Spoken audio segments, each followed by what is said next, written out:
Here we are at the concluding video of this trilogy. Check out the video description for links to part 1 and 2 if you have not seen already. We have discussed the establishment and growth of the mafia, famous mobsters, and the impact of the mob on politics, labor unions, and even Hollywood. Today, we will examine the drug trafficking industry, the struggle between the mob and law enforcement, and the eventual fall of the mafia. Okay, I think we are ready to begin.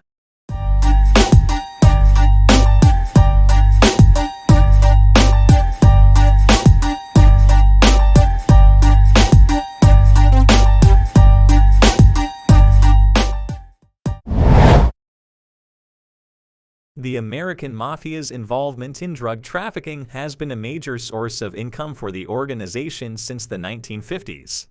In the early days, the Mafia focused on the distribution of heroin, but they eventually expanded into other drugs such as cocaine, methamphetamine, and marijuana. The drug trade became a major source of revenue for the Mafia and helped solidify their power in many major cities across the United States. One of the most infamous mafia figures involved in the drug trade was Frank Lucas, the subject of the movie American Gangster. Lucas was a major heroin dealer who used his connections with the Italian mafia to smuggle large amounts of heroin into the United States. He was able to avoid detection for years by smuggling the drugs in the coffins of dead soldiers returning from the Vietnam War. But Lucas was not the only mafia figure involved in the drug trade. Many other high-ranking members of the mafia were also involved in drug trafficking. They saw it as a lucrative business opportunity and a way to increase their power and influence. The mafia's involvement in the drug trade extended far beyond the distribution of drugs.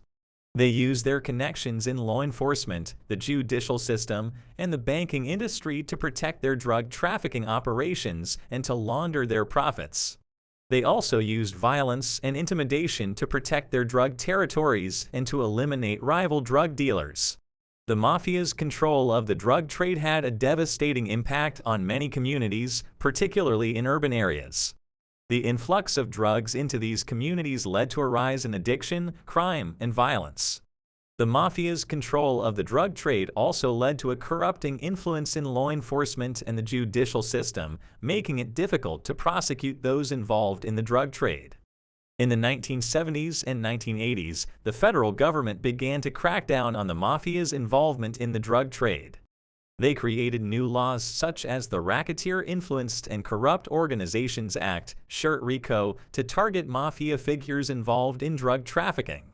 The government's efforts led to the arrest and conviction of many high-profile mafia figures, including John Gotti, the head of the Gambino crime family, who was convicted of drug trafficking and other charges in 1992.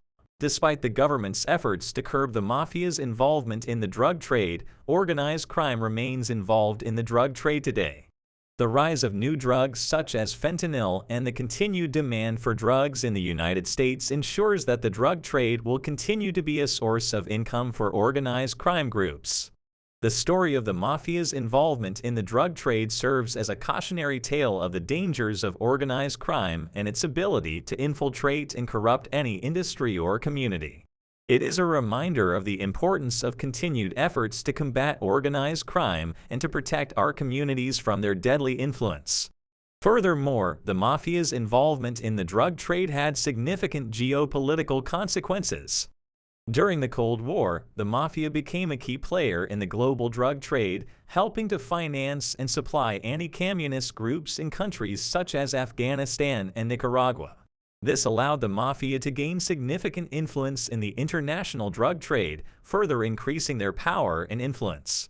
Additionally, the mafia's involvement in the drug trade led to the rise of rival drug cartels, particularly those in South and Central America.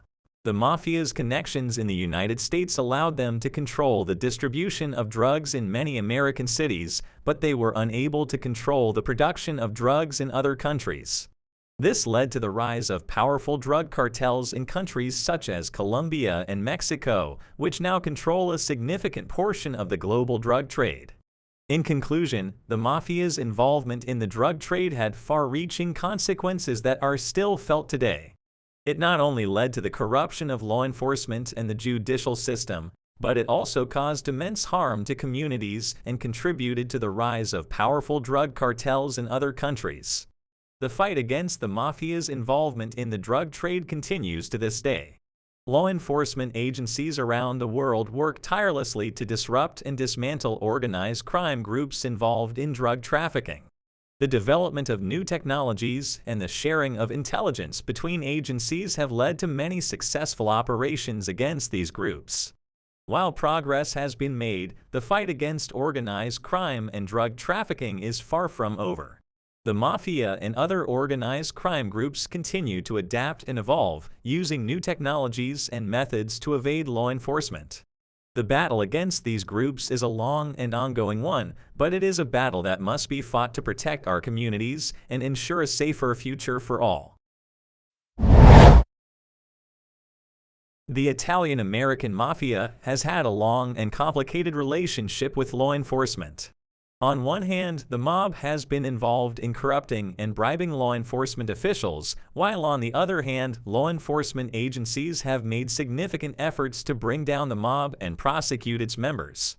During the early days of the mafia in the United States, law enforcement was often ill-equipped to handle the criminal activities of the mob.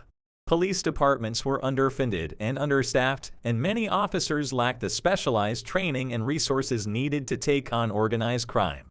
This provided the mafia with an opportunity to establish itself as a major criminal enterprise in the United States.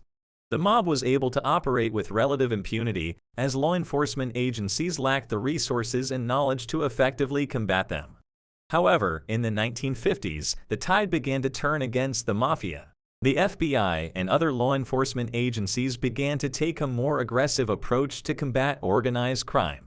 This led to the establishment of specialized units, such as the FBIS Organized Crime Unit, which focused on investigating and prosecuting members of the mob.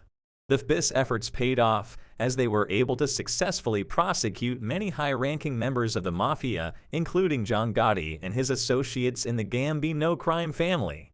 The use of informants, wiretaps, and other surveillance techniques helped law enforcement gather the evidence needed to secure convictions. Despite these successes, the mafia continued to adapt and evolve, using their vast resources and connections to try and evade law enforcement. The mob has been known to use intimidation and violence against law enforcement officials who pose a threat to their operations. In recent years, law enforcement agencies have continued to make progress against the mafia. The use of modern technology, such as advanced surveillance equipment and data analytics, has helped agencies to better track and disrupt the activities of organized crime groups. In addition, cooperation between law enforcement agencies both domestically and internationally has helped to create a more coordinated approach to combating organized crime. The sharing of intelligence and resources has allowed agencies to better target the leaders and networks of organized crime groups. Despite the challenges posed by the mafia, law enforcement agencies continue to make progress in their fight against organized crime. By utilizing specialized units and advanced technology, they have been able to disrupt the activities of the mob and bring its members to justice. However, the mafia remains a persistent and evolving threat, and the battle against organized crime is one that will continue for many years to come. The Italian-American Mafia, once a powerful criminal organization that dominated organized crime in the United States, has seen a significant decline in recent years. The decline of the mob can be attributed to a number of factors, including increased law enforcement efforts, internal strife, and changes in the criminal landscape. One of the primary reasons for the decline of the mafia has been the increased efforts of law enforcement agencies to combat organized crime.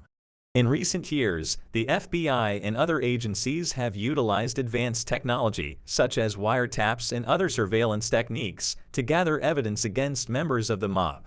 This has led to the successful prosecution of many high-ranking members of the mafia, including bosses and underbosses. In addition to increased law enforcement efforts, the mafia has also faced internal strife. Power struggles and infighting within the organization have led to the arrest and prosecution of many members of the mob.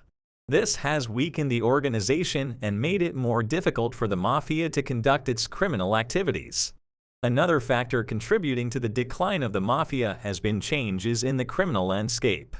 The rise of new criminal organizations, such as drug cartels and cybercriminals, has led to increased competition for criminal activities. The mafia, which once dominated organized crime in the United States, has found it difficult to compete with these new criminal enterprises. Moreover, the traditional activities of the mafia, such as gambling, loan sharking, and extortion, have become less profitable in recent years. Many of these activities have been taken over by legitimate businesses, and others have been made illegal, making them riskier and less profitable for the mafia. As a result of these factors, the mafia has seen a significant decline in power and influence in recent years. While the organization still exists, it no longer holds the same level of power and control that it once did.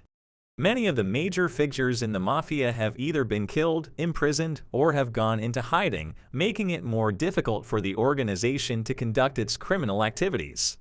In conclusion, the decline of the Italian-American mafia can be attributed to a number of factors, including increased law enforcement efforts, internal strife, and changes in the criminal landscape.